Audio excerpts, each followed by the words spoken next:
14 मार्च को होली के दिन दिल्ली में जस्टिस यशवंत वर्मा के घर में आग लगी। आग लगने के बाद नोटों के बोरे जल गए, लेकिन उस खबर को एक सप्ताह तक दबा के रखा गया। याद रखिएगा, अपराध को छिपाना भी अपराध होता है और एक सप्ताह तक इस अपराध को दबा के रखा गया कि यहां की नोटों की बोरियां मिली है। 21 मार्च को खबर छपी। उसके बाद जस्टिस खन्ना साहब जो सीजीआई हुआ करते थे उस समय, उन्होंने 3 मेंबर की कमेटी बनाई। सस्पेंड नहीं किया। 28 मार्च को जस्टिस यशवंत वर्मा को दिल्ली हाई कोर्ट से इलाहाबाद हाई कोर्ट ट्रांसफर कर दिया गया।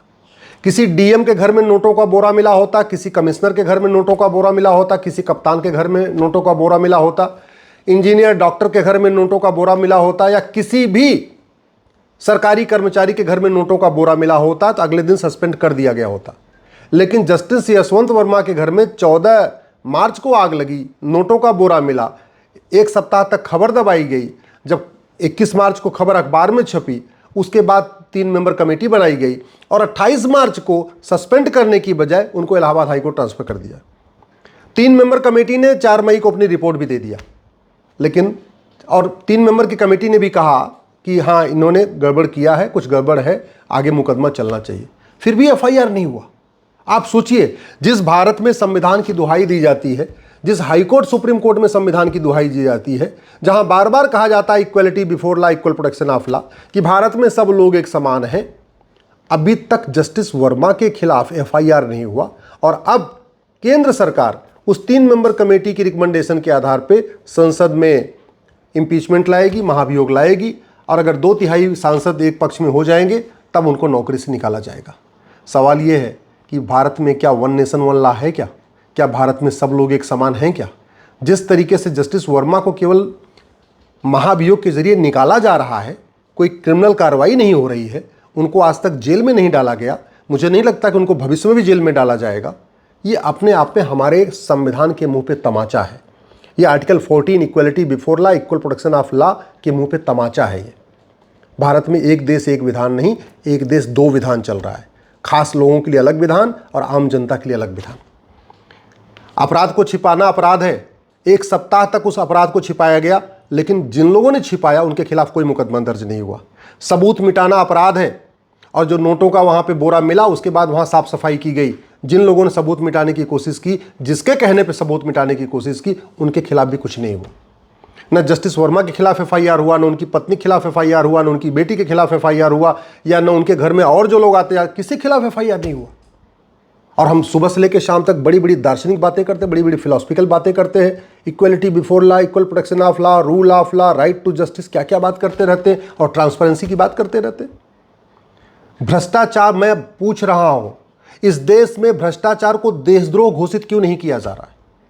भारत में भ्रष्टाचार को राष्ट्र की सुरक्षा के लिए खतरा क्यों नहीं घोषित किया जा रहा है? भारत में भ्रष्टाचार को एक ऑर्गेनाइज्ड क्राइम क्यों नहीं डिक्लेयर किया जा रहा है? ये भ्रष्टाचार राष्ट्र की सुरक्षा के लिए खतरा है, लेकिन डिक्लेयर नहीं किया गया है, इसलिए भ्रष्टाचारियों पे एनएसए नहीं लगता। ये भ्रष्टाचार, कालाधन, हवाला भ्रष्टाचार हमारी देश की एकता अखंडता के लिए खतरा है, लेकिन इसको हमने डिक्लेयर नहीं किया, इसलिए कालाधन हवाला रखने वालों पे, काला कारोबार करने वालों पे, भ्रष्टाचारियों पे कभी यूएपीए लगता ही नहीं। इस भ्रष्टाचार के कारण ही देश में जासूसी चल रही है, गद्दारी चल रही है, बहुत सारे देश विरोधी काम चल रहे हैं।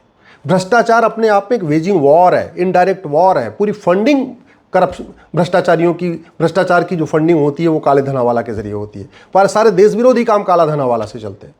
भ्रष्टाचार अपने आप में वेजिंग वॉर है, फिर भी इसको डिक्लेयर नहीं किया। भ्रष्टाचार अपने आप में एक देशद्रोह है, इससे बड़ा कोई देशद्रोह नहीं हो सकता, फिर भी इसको देशद्रोह घोषित नहीं किया। तो न भ्रष्टाचारियों पे कभी एनएसए लगता है, नेशनल सिक्योरिटी एक्ट लगता है, न भ्रष्टाचारियों पे कभी यूएपीए लगता है, न भ्रष्टाचारियों पे कभी देशद्रोह की धारा लगती है, न भ्रष्टाचारियों पे कभी ऑर्गेनाइज्ड क्राइम की धारा लगती है, न भ्रष्टाचारियों पे कभी वेजिंग वॉर लगता है, न आज तक किसी भ्रष्टाचारी के 100% प्रॉपर्टी जब्त की गई, न आज तक किसी भ्रष्टाचारी की नागरिकता खत्म की गई, जबकि नागरिकता कानून है, नागरिकता देने नागरिकता लेने वाला कानून है। लेकिन 70,000 करोड़ का कॉमनवेल्थ घोटाला हो गया, 1,76,000 करोड़ का 2G घोटाला हो गया, 1,86,000 करोड़ का कोयला घोटाला हो गया, अगस्ता घोटाला, ये घोटाला, तेल घोटाला, दाल घोटाला, चावल घोटाला, सारे घोटाले हो चुके। बोफोर्स घोटाला, आज तक किसी भ्रष्टाचारी की 100% प्रॉपर्टी जब्त नहीं हुई, किसी भ्रष्टाचारी को आजीवन कारावास फांसी नहीं हुआ, किसी भ्रष्टाचारी की नागरिकता नहीं खत्म हुई, तो फिर भ्रष्टाचार खत्म कैसे होगा? आज तक हमने झूठ को गंभीर अपराध घोषित नहीं किया। आज तक हमने झूठ पकड़ने के लिए नार्को पॉलीग्राफ ब्रेन मैपिंग कानून नहीं बनाया। इन्हीं भ्रष्टाचारियों को बचाने के लिए ही कानून नहीं बन रहा है, क्योंकि अगर जस्टिस वर्मा का narco polygraph brain mapping test हो जाए, सब पता चल जाएगा। नोटों का बंडल वहां कौन दे के गया, ये जस्टिस वर्मा का narco polygraph brain mapping test में तुरंत पता चल जाएगा। किसने वहां सबूत मिटाया, किसने वहां साक्ष्य मिटाया, ये जैसे वहां के उनके घर के 2-4 एम्प्लॉय का narco polygraph brain mapping test करिए, सब समझ में आ जाएगा। लेकिन नहीं, कानून ही नहीं बन रहा है। जब कानून नहीं बन रहा है तो फिर आदेश कैसे करेगा, फिर कोर्ट कैसे आदेश करेगा? मुझे समझ में नहीं आता। जिस आर्टिकल 20 की आड़ में नार्को पॉलीग्राफ ब्रेन मैपिंग नहीं बन रहा है, उस जब संविधान बन रहा था तो संविधान निर्माताओं ने कभी सोचा नहीं था कि आगे टेक्नोलॉजी इतनी एडवांस हो जाएगी, झूठ पकड़ने के लिए बाकायदा हमारे पास टेक्नोलॉजी आ गई। उस समय जब संविधान बन रहा था टेक्नोलॉजी नहीं थी। जब संविधान बन रहा था बहुत सारी चीज़ें नहीं थी। क्या उनको हम आज की डेट में उपयोग नहीं कर रहे हैं क्या? जब संविधान बन रहा था तो जीएसटी भी नहीं थी। जब संविधान बन रहा था तो आईफोन भी नहीं था, आईपैड भी नहीं था। क्या जज आज की डेट में आईफोन आईपैड यूज़ नहीं कर रहे हैं क्या? जब संविधान बन रहा था तो वर्चुअल हियरिंग की कोई व्यवस्था नहीं थी। आज की डेट में वर्चुअल हियरिंग हो रही है कि नहीं हो रही? तो जब संविधान बन रहा था उस समय तो अम्बेडकर कार हुआ करती थी। आज की डेट में जज, सांसद, विधायक, मंत्री मर्सिडीज बेंज से चल रहे कि नहीं चल रहे? क्यों नहीं वे पुरानी कार लेके चलते? अपनी सुख सुविधा के लिए सारी एडवांस चीजें, अपनी सुख सुविधा के लिए सारी एडवांस टेक्नोलॉजी, अपनी सुरक्षा के लिए सारे आधुनिक हथियार, अपनी सुरक्षा के लिए जितने सिक्योरिटी गार्ड रहेंगे उनके पास AK-56, AK-47। और जहां देश की सुरक्षा करना है, भ्रष्टाचार को खत्म करना है, आम जनता को न्याय देना है, वहां वही पुरानी बात कि नहीं आर्टिकल 20 में कहा हुआ है कि किसी को आप उसके खिलाफ गवाही देने के लिए मजबूर नहीं करोगे। कौन मजबूर कर रहा है? अरे narco polygraph brain mapping test होगा तो किसी को मजबूर थोड़ी किया जाएगा। ये 2 इंजेक्शन लगाना, उससे पूछ लेना, भाई ये बताओ नोटों की बोरी कहाँ से आई, किसने नोटों की बोरी दिया, किस लिए नोटों की बोरी दिया, कौन कौन से आपने फैसला पैसा लेके दिया हुआ है, यही तो पूछना है। इसमें किसी को टार्चर थोड़ी कर रहे हैं, किसी को 3rd डिग्री थोड़ी दे रहे हैं। लेकिन चूंकि आम जनता इस पर नहीं बोल रही है, आम जनता पार्टियों की गुलाम हो चुकी है, आम जनता पार्टियों के इशारे पे रहती है, उसको जो है सही चीज़ उसको आवाज़ नहीं उठा रही है, तो उसकी आड़ में सब चीज़ें जस्टिफाई चल रही। इस देश में 5 करोड़ मुकदमों के कारण 5 करोड़ परिवार टेंशन में है। एक परिवार में अगर 6 आदमी मान के चलिए तो 30 करोड़ लोग मुकदमों के कारण टेंशन में। फिर भी जस्टिस विद इन ईयर की चर्चा ना सुप्रीम कोर्ट में होती, ना हाई कोर्ट में होती, ना लोकसभा में होती, ना राज्यसभा में होती।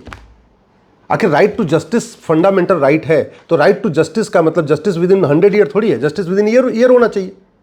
अगर राइट टू जस्टिस फंडामेंटल रहे तो फंडामेंटल राइट 100 साल में नहीं मिलता, फंडामेंटल राइट तो 6 महीने साल भर में मिलना चाहिए। क्यों नहीं इसके ऊपर चर्चा हो रही? क्यों नहीं हम झूठे शिकायत को गंभीर अपराध घोषित कर रहे हैं? झूठी शिकायतों से हजारों लोग परेशान हैं, झूठी पुलिस की जांच से हजारों लोग परेशान हैं, जजों के जो पैसा लेके झूठा फैसला देते हैं उससे हजारों लोग परेशान हैं। क्यों नहीं झूठी शिकायत, झूठी जांच, झूठे फैसले को हम अपराध घोषित कर रहे हैं? क्यों नहीं हम झूठी गवाही को गंभीर अपराध घोषित कर रहे हैं? फर्जी कागज बना बना के लोग जो है दूसरों की प्रॉपर्टी लिखवा लेते हैं, क्यों हम फर्जी डॉक्यूमेंटेशन को सीरियस क्राइम डिक्लेयर नहीं कर रहे? क्यों हम फर्जी आधार, फर्जी राशन कार्ड, फर्जी ड्राइविंग लाइसेंस, फर्जी वसीयत, फर्जी विरासत, फर्जी वोटर आईडी, फर्जी बर्थ सर्टिफिकेट, फर्जी पासपोर्ट को सीरियस क्राइम डिक्लेयर क्यों नहीं कर रहे? इस देश में अगर जुडिशियल सिस्टम अच्छा हो जाए, कानून का खौफ पैदा हो जाए, जस्टिस विद इन ईयर हो जाए, आधी 50% समस्या खत्म हो जाएगी। मैं गारंटी के साथ कहता हूं, कानून कठोर हो और 6 महीने के अंदर सजा मिलना शुरू हो जाए, 1 साल के अंदर सजा मिलना शुरू हो जाए, घूसखोरी, कमीशनखोरी, दलाली, कटमनी, तोलाबाजी बंद हो जाएगी। कानून कठोर हो और 6-6 महीने के अंदर सजा मिलना शुरू हो जाए, नशा तस्करी, मानव तस्करी, सोना तस्करी, ये सब खत्म हो जाएगी। कानून कठोर हो और 6 महीने के अंदर सजा मिल जाए, ये आतंकवाद, नक्सलवाद, जिहाद, मजहबी उन्माद, धर्मांतरण, घुसपैठ, ये खत्म हो जाएगा। केवल भारत में सब कुछ इसलिए चल रहा है क्योंकि हमारी पुलिस व्यवस्था गुलामी की चल रही है, हमारी प्रशासनिक व्यवस्था गुलामी की चल रही है, हमारी न्यायिक व्यवस्था गुलामी की चल रही है। लोग दूसरों की जमीन पे कब्जा कर लेते हैं क्योंकि उनको पता उनका कुछ नहीं होगा, सामने वाला बेचारा 50 साल मुकदमा लड़ेगा। लोग मर रहे हैं, तड़प रहे हैं, फर्जी लोग आके जो है फर्जी डॉक्यूमेंट बना बना के टॉर्चर कर रहे हैं, लोग आत्महत्या कर रहे हैं। जितने लोग आतंकवाद के शिकार होते हैं, जितनी बहन बेटियों का सिंदूर आतंकवादी उजाड़ते हैं, उससे ज्यादा सिंदूर तो इस घटिया कानून के कारण उजड़ रहा है। जितने लोग आतंकवाद के शिकार हो रहे हैं उससे ज्यादा थाने के भ्रष्टाचार के कारण शिकार हो जाते हैं। जितने आतंकवादी नहीं मारते उससे ज्यादा लोग आत्महत्या कर रहे हैं फर्जी SC/ST केस में, फर्जी दहेज के केस में, फर्जी छेड़छाड़ के केस में। जितने लोग आतंकवादी नहीं मारते उससे ज्यादा तो लोग मिलावटी दूध, घी, पनीर खा के मर जा रहे हैं। और मूल कारण क्या है? क्योंकि मिलावटखोरों को सजा नहीं होती, जमाखोरों को सजा नहीं होती, कालाबाजारियों को सजा नहीं होती, नशा तस्करों को सजा नहीं होती, मानव तस्करों को सजा नहीं होती, साइबर फ्रॉड करने वालों को सज़ा नहीं होती, सेक्सटॉर्शन आजकल चल रहा है, सज़ा नहीं होती, हनी ट्रैप करने वालों को सज़ा नहीं होती। और सज़ा क्यों नहीं होती? क्योंकि 50 गवाह चाहिए, 100 गवाह चाहिए।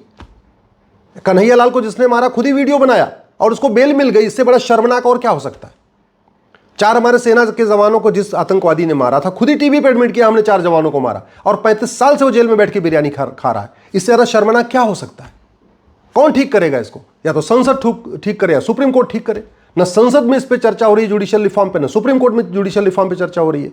इसलिए मैं आप लोगों से निवेदन कर रहा हूं, अपने सांसद से मिलिए, उनको झकझोरिए, उनको जगाइए, उनसे कहिए भैया तू मैं बहुत हो गया, आरोप प्रत्यारोप बहुत हो गया, नूरा कुश्ती बहुत हो गई, बतौलेबाजी बहुत हो गई, ये तू चोर मैं सिपाही का खेल बहुत हो गया। अब आप पुलिस रिफॉर्म करिए, जुडिशियल रिफॉर्म करिए, हमको जस्टिस विद इन ईयर दीजिए, हमको 1 साल के अंदर मुकदमों का फैसला चाहिए। ये जब तक आप सब लोग पार्टियों की गुलामी नहीं छोड़ेंगे, दल गुलामी नहीं छोड़ेंगे, और सीधे सीधे सांसदों सवाल करना नहीं शुरू करेंगे, सीधे सीधे विधायकों सवाल करना नहीं शुरू करेंगे, व्यवस्था नहीं बदलेगी। और व्यवस्था नहीं बदलेगी तो ऐसे तड़प तड़प के मरते रहेंगे।